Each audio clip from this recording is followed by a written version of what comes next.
کیونکہ روزہ تو جیسے ہی شروع ہوتا ہے یہ روزہ رکھنے والے کی طبیعت کو بدلتا ہے،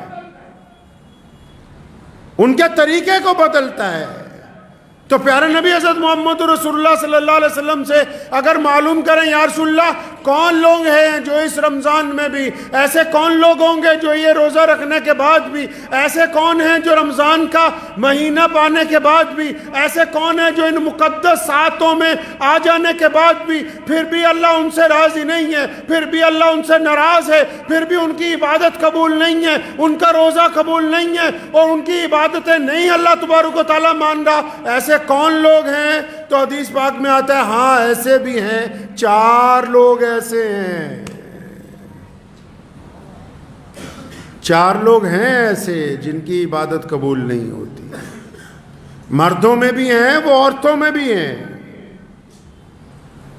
4 ایسے ہیں بد نصیب جو روزہ رکھنے کے بعد بھی ایسے ہیں جیسے بھوکے ہی ہیں۔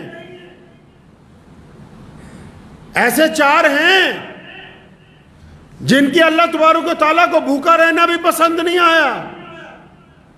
ایسے 4 ہیں جو روزہ رکھ کے بھی سجدہ کرتے ہیں، خدا کو وہ سجدہ قبول نہیں ہے۔ ایسے 4 ہیں جو لوگوں کو صدقہ خیرات بانٹتے پھر رہے ہیں، پھر بھی ان کی یہ ادا اللہ کو بھا نہیں رہی۔ کون ہے بھائی وہ 4 لوگ؟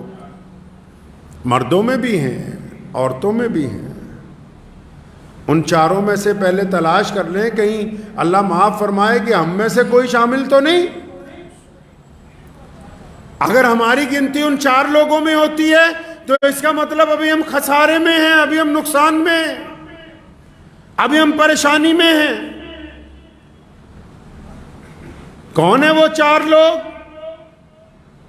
آیا کہ سب سے پہلے رمضان کے اندر اس بندے کی مغفرت نہیں ہوگی، اللہ تعالیٰ اس کی دعا قبول نہیں فرمائیں گے جو بندہ شراب کا عادی ہو جائے اور رمضان کے اندر بھی شراب پینی بند نہ کرے تو اس کی مغفرت نہیں ہوگی۔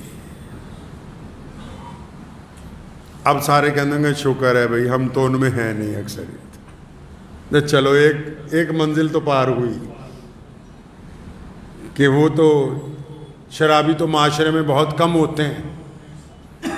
آدھوں نے شکر ادا کیا ہوگا کہ چلو جی ایک کیٹاگری میں سے تو ہم نکل گئے، پہلے والے فیس میں سے تو گاڑی آگے چل پڑی۔ فرمایا اس بندے کی بھی عبادت قبول نہیں، اس کا روزہ نہیں قبول، اس کی کوئی عبادتیں اللہ تعالیٰ کو پسند نہیں۔ یا اللہ کس کی پسند نہیں؟ نبی علیہ السلام نے فرمایا جو بندہ اپنے ماں باپ کا نافرمان ہے، جو بندہ اپنے ماں باپ کے آگے بدتمیزی کرتا ہے، جو بندہ اپنی ماں کا کہنا نہیں مانتا، جو اپنے باپ کا کہنا نہیں مانتا، جو من مرضیاں کرتا پھرتا ہے، جس نے ماں باپ کی رضامندی حاصل نہیں کی، رمضان میں اس کی مغفرت نہیں ہو سکتی ہے۔ پھنس گئے بہت سارے لوگ، کئیوں کی گاڑی رک گئی ہے، بڑی بدتمیزی کرتے ہیں باپ کے ساتھ، بڑی سخت لہجے میں بولتے ہیں ماں کے ساتھ کہ پتہ نہیں تجھے میں نے روزہ رکھا ہوا ہے۔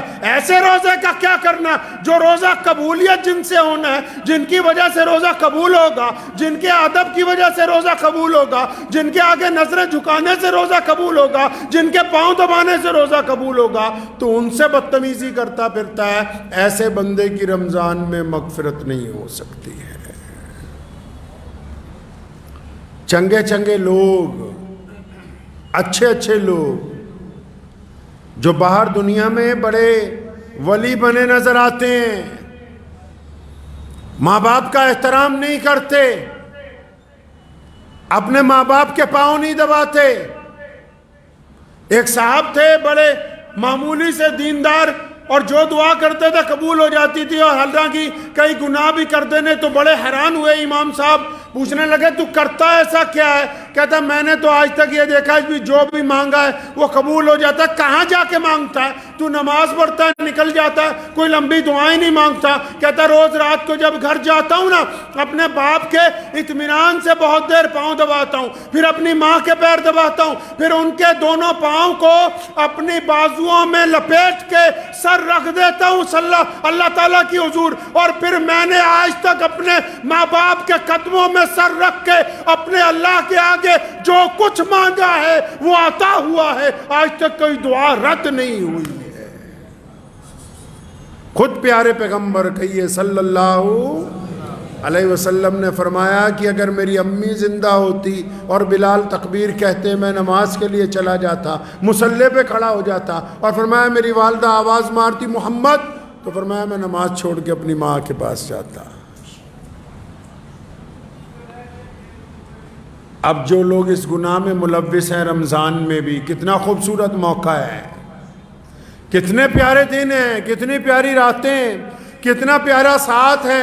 اور اب تو اللہ تعالیٰ نے کتنی آسانی کروا دی کہ یہی جو واٹس ایپ ہے, یہی جو آپ کے ہاتھ میں موبائل پکڑا ہوا ہے, اگر ماں باپ دور بھی ہیں تو معافی کے چند جملے ندامت کے آنسوؤں کے ساتھ واٹس ایپ پہ ریکارڈ کر کے بھیجنے ہیں, چند باتیں فون پہ اپنی ماں سے کرنی ہے, اپنے باپ سے کرنی ہے. اور ماں باپ کے اللہ نے مادہ رکھا ہے معاف کرنے کا. اگر روزے دار اپنے والدین کو راضی کر لے گا تو پھر اللہ تبارک و تعالیٰ اس کا روزہ قبول کر لیں گے انشاءاللہ. اور جنہوں نے ماں باپ کو ستایا بہت ہے نا, اور ماں باپ چلے گئے دنیا میں سے, بڑی بدتمیزیاں کی ماں باپ کے ساتھ, روزانہ ہر ایک نماز کے بعد, روزانہ صبح کو, دوپہر کو, شام کو, افطار کے وقت, سحری کے وقت کثرت سے اپنے ماں باپ کے لیے مغفرت کی دعائیں مانگیں, کثرت سے اپنے ماں باپ کے لیے قرآن پاک پڑھ کے ان کو اصال ثواب کریں, تب بھی اللہ تبارک و تعالیٰ راضی ہو جائیں گے جب آپ بار بار اپنے ماں باپ کی مغفرت کی دعائیں مانگیں گے. بغیر ماں باپ کی رضامندی کے یہ روزہ آگے چلنے والا ہے نہیں ہے. اب تیسرا بندہ بھی ہے بھائی, تیسرا بندہ بھی ہے جس کا کام پھنسا ہوا ہے. ایک اور ہے جس کا روزہ قبول نہیں ہو رہا. کون ہے بھائی تیسرا بندہ؟ کون پھنس گیا؟ اب تیسرا بندہ وہ ہے جو رشتہ داریوں میں دراڑ ڈالتا ہے, جو صبح شام رشتہ داریاں توڑتا ہے, جو رشتہ داروں کو دھمکیاں دیتا ہے, جو قطع رحمی کرتا ہے, جن کو اللہ اور اس کے رسول صلی اللہ علیہ وسلم نے آپ کے قرابت دار بنایا ہو. صبح شام صرف انہی کی برائیاں, صبح شام ایک رشتہ دار کو دوسرے رشتہ دار سے لڑاتا ہے, صبح شام اپنے پاس سے ایک خواب بناتا ہے کہ وہ رشتہ دار میرے خلاف ایسا کر رہا ہوگا, پھر دوسرے کو بتاتا ہے کہ اس کے خلاف یہ کرو. یہ سارا دن روزہ رکھتا رہے, نماز پڑھتا رہے, صدقے دیتا رہے, جب تک قطع رحمی کے معاملے کے اندر رسول اللہ کی پیروی اختیار نہیں کرتا, رشتہ داروں میں دراڑ ڈالنی بند نہیں کرتا, تب تک اس کا روزہ قبول ہونے والا ہے نہیں ہے. اسی تا سمجھا کہ نہیں سویر نو سحری کرنی ہے بہترین, اور شام نو ودیا روزہ کھولنا, ہو گیا روزہ. بڑی مشکل ہے ڈگر پن گھٹ کی, اتنا آسان بھی نہیں ہے مسلمان ہونا. اعلیٰ ترین قوم ہے دنیا کی, اسلام آج دنیا کا سب سے بڑا مذہب ہے. کائنات میں اللہ تعالیٰ نے سب سے زیادہ عزتیں, طاقتیں, دولت, روئے زمین کے خطے, سب کچھ اس قوم کو عطا فرمایا. ایسے ہی نہیں عطا فرمایا, اللہ تعالیٰ نے اپنے پیارے نبی حضرت محمد رسول اللہ کو صاحب خلق عظیم بنایا. قرآن نے کہا کہ یا رسول اللہ آپ اخلاق میں سب سے اعلیٰ ہیں, اور پھر رسول اللہ نے اپنے اخلاق کو بانٹا پوری کائنات کے اندر. یہ امت اعلیٰ ترین امت اس لیے بنی کیونکہ ان کا کردار سب سے اعلیٰ ہے, اس لیے اللہ تبارک و تعالیٰ نے ان کو پسند فرمایا ہے. چوتھا بندہ بھی ہے, چوتھا تو بہت برا پھنسا ہوا ہے, کئیوں کی گاڑی وہیں رکی ہوئی ہے. چوتھا بھی ہے جس کا روزہ خراب ہو رہا ہے, جس کے روزے کے اندر خرابی ہے, جس کی مغفرت کا فیصلہ نہیں ہونے والا, جس کے سجدے قبول نہیں ہو رہے. چوتھا کون ہے یا اللہ؟ اللہ کے نبی صلی اللہ علیہ وسلم بتاتے ہیں چوتھا کون ہے یا رسول اللہ؟ کون ہے ایسا بندہ؟ ایک تو ماں باپ کا نافرمان ہے, ایک رشتہ داریاں توڑنے والا بھی ہے، قطع رحمی کرنے والا بھی ہے، شراب پینے والا بھی ہے۔ اب یہ چوتھا کون پھنس گیا؟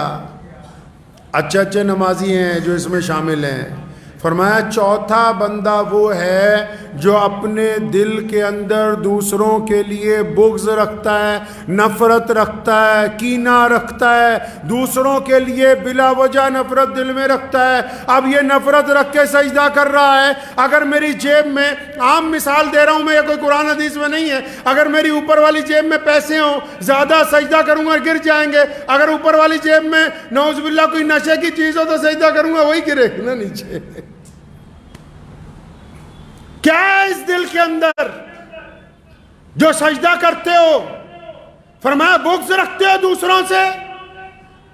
دونوں صورتوں میں، چغلی کو، غیبت کو، بہتان کو ایک ہی کیٹیگری میں محمد رسول اللہ نے رکھا۔ مان لیا کہ وہ بندہ شرابی ہے، مان لیا کہ اس بندے میں خرابی ہے، مان لیا چور ہے، ڈاکو ہے، عیاش ہے، بدماش ہے، لیکن اگر یہ بات تم اس کے منہ پہ کہتے اس کو برا لگتا کہ نہیں لگتا؟ برا لگتا، وہ تم سے لڑ پڑتا۔ تم منہ پہ اس لیے نہیں کہتے کہ منہ پہ کہوں گا تو یہ لڑ پڑے گا۔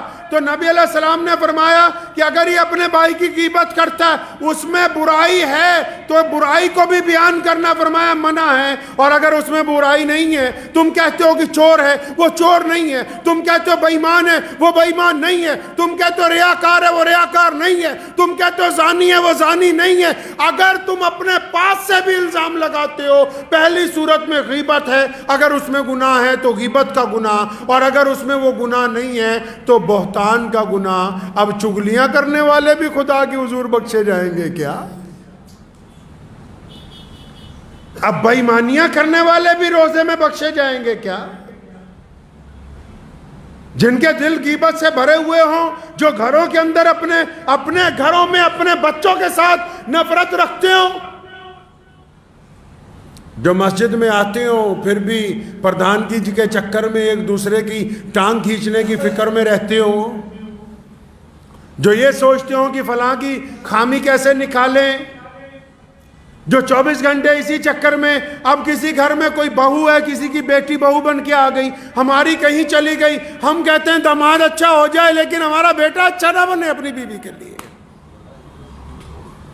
داماد اچھا چاہیے، اپنا بیٹا اچھا نہیں ہو تمہاری بیوی کے لیے۔ روزہ بھی رکھتے ہو، اپنی بہو کی بے عزتی بھی کرتے ہو، روزہ بھی رکھتے ہو، اپنے بچوں کو بھی ڈانٹتے ہو، روزہ بھی رکھتے ہو، اپنے ماتحت کو بھی ڈانٹتے ہو۔ پتہ ہے نبی علیہ السلام نے آخری وقت میں کیا کہا؟ یہ صرف آج تک یہی بتاتے ہیں کہ یہی کہا میری امت کو بخش دو، میری امت کے لیے مغفرت کا فیصلہ ہو جائے، میری امت کا کیا ہوگا یا اللہ میری۔ لیکن نبی علیہ السلام نے آخری وقت میں اس کے علاوہ اور بہت سی باتیں کی، ان میں ایک بڑی پیاری بات ہے، فرمایا میں اس بات کے لیے بھی بڑا فکر مند ہوں کہ میرے بعد تم اپنے ماتحتوں کے ساتھ کیا کرو گے، میرے بعد تم اپنے نوکروں کے ساتھ کیسا معاملہ کرو گے، میرے بعد تم اپنے غلاموں کے ساتھ کیا کرو گے۔ جس نبی علیہ السلام نے زندگی میں ظاہری پردہ فرمانے کے وقت بھی اس بات کی فکر کی ہو کہ میرے بعد ماتحتوں کا کیا ہوگا، نوکروں کا کیا ہوگا، ملازموں کا کیا ہوگا، غریبوں کا کیا ہوگا، مسکینوں کا کیا ہوگا، پھر اس امت پر روزے فرض کر دیے گئے ہوں، ان فرض روزوں میں روزے دار بندہ اپنے گھر کے اندر ہی ایک بغض رکھتا ہو اپنے ہی دوستوں کے لیے، اپنے ماں باپ کے لیے، اپنی بیوی کے لیے، اپنے بھائی کے لیے، اپنے عزیز و اقارب کے لیے، اپنے نماز کے ساتھیوں کے لیے، پھر یہ سوچتا ہے کہ میرا روزہ ہو گیا۔ روزہ ہوا نہیں ہے، روزہ نہیں ہوا۔ روزہ تو برائیوں کو جلانے کا نام ہے، روزہ تو برائیوں کو ختم کرنے کا نام ہے۔ اچھا روزہ رکھنا چاہتے ہیں آپ؟ چاہتے ہیں کہ بہت خوبصورت روزہ ہو؟ روزے دار کو تو غصہ نہیں آتا، روزے دار کو غصہ نہیں آتا، اور جب وہ غصہ آتا ہے، یہ کون کہتا ہے نہیں آتا؟ ارے آتا ہے غصہ، لیکن روزے دار غصے کا اظہار نہیں کرتا۔ روزے دار غصہ آنے کے بعد گالی نہیں دیتا، روزے دار غصہ آنے کے بعد غصے کو ضبط کر لیتا ہے، روزے دار غصہ آنے کے بعد ناراضگی کا اظہار نہیں کرتا۔ مطلب روزے دار کو غصہ تو آتا ہے لیکن یہ دوسرے کو غصے کا بتاتا نہیں ہے، کیونکہ یہ روزے دار ہے۔ روزے دار کا عمل اور اس کا کردار اچھا، روزہ رکھنا چاہتے ہیں ماں باپ کی اطاعت کیجئے. ماں باپ کہہ رہے ہیں بیٹا جلدی گھر آ جاؤ، کہ نہیں ہم تو دیر سے آئیں گے. ماں باپ کہہ رہے ہیں فلاں کے ساتھ ملنا جلنا کم کر دو، نہیں ابا تمہیں نہیں پتہ ہے. ماں باپ نے تمہارے اندر کچھ خرابیاں دیکھی، ان کی اصلاح کرتے ہیں، تم کہتے ہو کہ نہیں آپ کو عقل نہیں ہے. اگر آپ اچھا روزہ رکھنا چاہتے ہیں تو اپنے ماں باپ کی اطاعت کریں. اگر آپ اچھا روزہ رکھنا چاہتے ہیں تو تمام طرح کے نشے چھوڑنے کا عہد کریں اس رمضان المبارک میں. اگر آپ روزہ اچھا رکھنا چاہتے ہیں تو پھر سارا دن صرف اگر 5 نمازیں آپ جماعت سے پڑھ رہے ہیں، ان نمازوں کے بعد اگر وقت نہیں نہ مل رہا بہت زیادہ تلاوت کا، وقت نہیں مل رہا نا تسبیح کرنے کا، لیکن اگر آپ کاروبار میں برابر تولیں گے تو آپ کا روزہ اچھا گزرے گا. میرے والد صاحب شیخ اسلام مولانا حبیب الرحمن صاحب لدھیانوی رحمۃ اللہ علیہ، مجھے اچھی طرح یاد ہے کہ ایک مرتبہ گاڑیاں ہم لوگ ہر 1-2 سال بعد جب بدلتے ہیں تو ایک گاڑی فروخت کرنی تھی، تو ایک پروفیسر صاحب آ گئے یونیورسٹی سے، ان کو چاہیے تھی وہ گاڑی. تو اس کے ساتھ دفتر میں اندر بیٹھے تو فرمانے لگے کہ گاڑی کا تو معاملہ طے ہو گیا ہے، لیکن میں آپ کو بتا دوں چلتے چلتے فلاں چیز اس کی خراب ہو جاتی ہے.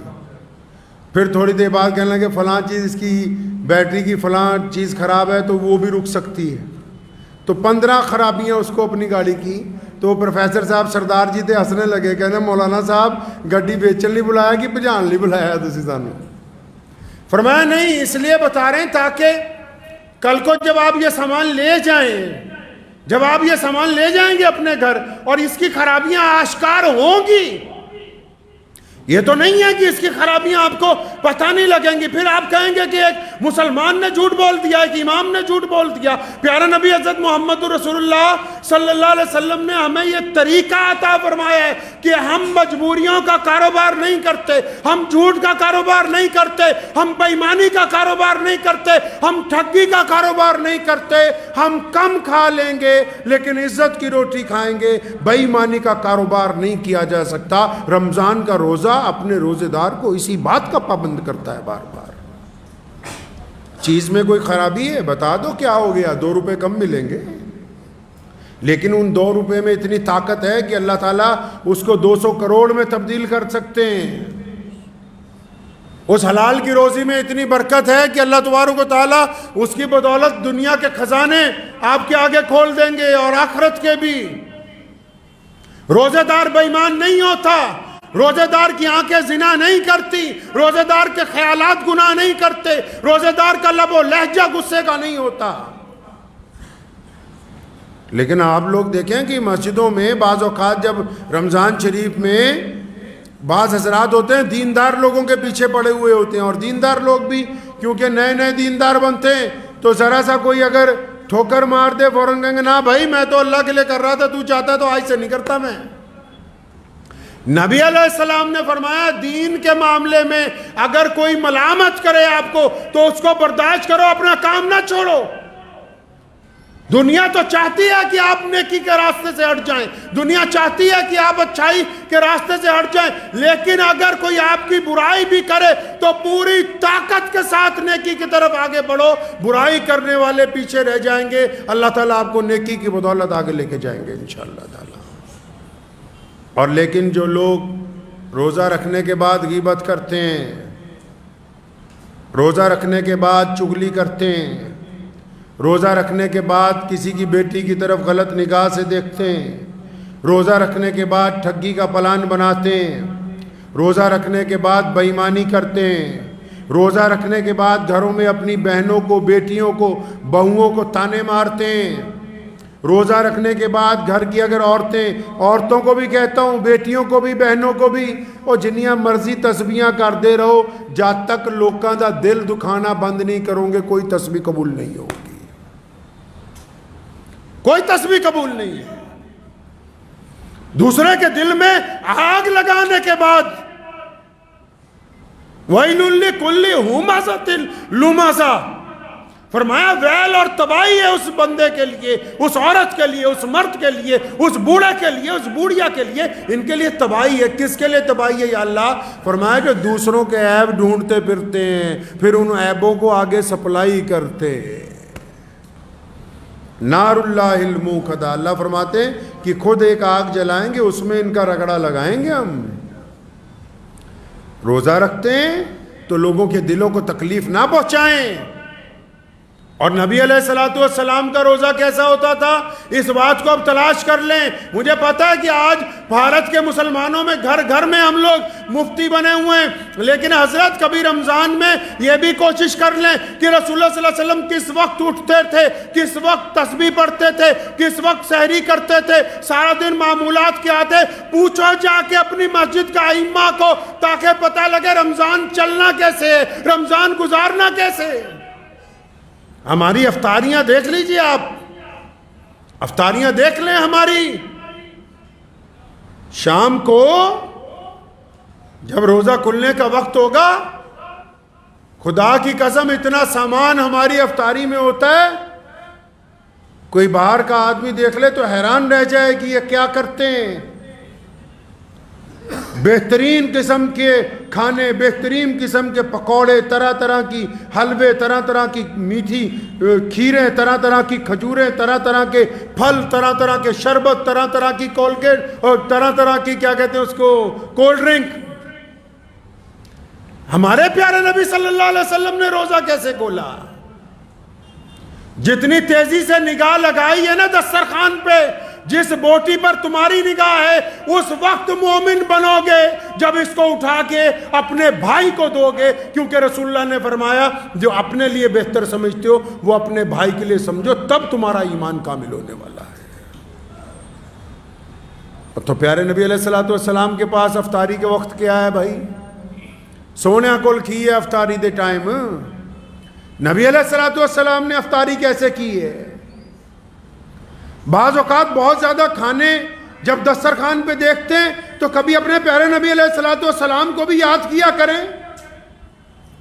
سیدنا فاطمہ الزہرا رضی اللہ تعالی عنہ، حضرت علی رضی اللہ تعالیٰ عنہ کی زوجہ، مولا علی رضی اللہ تعالیٰ عنہ کو کئی دن بعد مزدوری ملی، 4 یا 5 دن کا فاقہ لگاتار، 3 4 5 دن گزر گئے، چوتھے دن مزدوری ملی ہے، اور مزدوری کے بعد جو آٹا آیا اس کی روٹیاں بنی، حضرت مولا علی رضی اللہ تعالیٰ عنہ کو دی گئی، حسن و حسین کو دی گئی۔ سیدنا فاطمہ الزہرا نے اپنے حصے کی آدھی روٹی ایک کپڑے کے اندر لپیٹی، اس پر ایک ٹکڑا رکھا سالن کا، اور حضرت علی رضی اللہ تعالیٰ عنہ کو لپیٹ کے دی۔ پوچھا فاطمہ یہ کیا کرنی ہے؟ فرمایا علی جاؤ نا میرے ابا محمد رسول اللہ کو دے کے آؤ، میرے نبی علیہ الصلوۃ والسلام کا آج 5 دن سے فاقہ ہے، نبی علیہ السلام نے 5 دن سے کھانا نہیں کھایا ہے۔ اتنی لمبی افطاریاں اگر یہ غریبوں تک پہنچا دی جائیں تو رسول اللہ صلی اللہ علیہ وسلم اس امتی پر فخر کریں گے قیامت کے روز۔ آؤ رسول اللہ کی افطاری دیکھتے ہیں۔ افطار کا وقت ہوتا ہے، محمد رسول اللہ مسجد نبوی میں ہے یا محمد رسول اللہ اپنے گھر کے حجرہ مبارک میں ہے، ایک بندہ چھت پہ کھڑا ہے سورج کو دیکھنے کے لیے کہ جیسے ہی یہ غروب ہو جائے بتا دیا جائے رسول اللہ کے ہاتھ میں ایک کھجور ہے، نبی علیہ الصلوۃ والسلام کے ہاتھ میں ایک کھجور ہے، یا کبھی ایک ہے یا ایک سے زیادہ کچھ ہیں۔ آپ صلی اللہ علیہ وسلم کھجور کھاتے ہیں، پانی پیتے ہیں، روزہ کھل جاتا ہے، نماز کی تیاری ہو جاتی ہے تے اسی تا ماشاءاللہ افطاری چ کھائی نہ لینے عشاء ویلے اٹھیا ہی نہیں جاتا، اٹھیا ہی نہیں جاتا عشاء چ۔ کبھی دودھ سے روزہ کھولا، نبی علیہ السلام کو پسند نہیں تھا کہ دسترخوان کے اوپر آگ سے بنی ہوئی چیزیں آئیں۔ افطاری کے دسترخوان پر نبی علیہ الصلوۃ والسلام نے آگ سے بنی ہوئی کوئی چیز کبھی تناول نہیں فرمائی، اور نبی علیہ الصلوۃ والسلام نے کبھی باسی کھانا نہیں کھایا، صرف ایک مرتبہ باسی روٹی کھائی فتح مکہ کی رات کو ام ہانی رضی اللہ تعالیٰ عنہ کے گھر، ورنہ فاقے سے رہتے تھے یا پھر تازہ کھانا کھاتے تھے۔ نبی علیہ الصلوۃ والسلام نے باسی کھانا نہیں کھایا۔ تو اس بات کو طے کر لیں کہ یہ رمضان خوبصورتی سے گزارنا ہے، گزاریں گے انشاءاللہ۔ خوبصورتی کہاں ہوتی ہے پتہ ہے؟ کئی کریمہ ملنڈے منہ تے ایدہ نہیں خوبصورت ہونا۔ چہرہ خوبصورت کرنا چاہتے ہیں؟ ایک صاحب میرے اپنے دادا مرحوم حضرت مولانا مفتی محمد احمد لدھیانوی رحمۃ اللہ علیہ کا واقعہ یاد آ گیا۔ تشریف فرماتے تو ایک صاحب آئے، فرمانے لگے حضرت وہ مجھے اپنی بیوی کا چہرہ اتنا خوبصورت نہیں لگتا، تھوڑی کالی ہے، تو کچھ علاج بتائیں اس کا۔ وہ سوچا حضرت بتا دیں گے کہ فلاں چندن رگڑ کے لگانا، یہ کرنا وہ کرنا۔ تو دادا مرحوم رحمۃ اللہ علیہ نے کہا کہ بیٹا تم اور تمہاری بیوی دونوں نماز پڑھتے ہو نہیں؟ نماز کی پابندی کریں اور اپنی زبان کو شکوے سے روک لو بس۔ آپ یقین مانیں کہ وہ بندہ 15-20 دن بعد آیا، کہنے لگا نماز کی برکت سے اب میری اہلیہ کے چہرے پر کشش ہے، اب اس کے چہرے پر نور ہے۔ بندہ جتنی مرضی سرخی پاؤڈر لگا لے، جب تک دل گندا رہے گا، جب تک عبادت میں یہ دل جھکے گا نہیں، جب تک کوڑا کرکٹ اس میں سے نکلے گا نہیں، جب تک من پاک نہیں ہوگا، چہرے پر تسلی آ نہیں سکتی ہے۔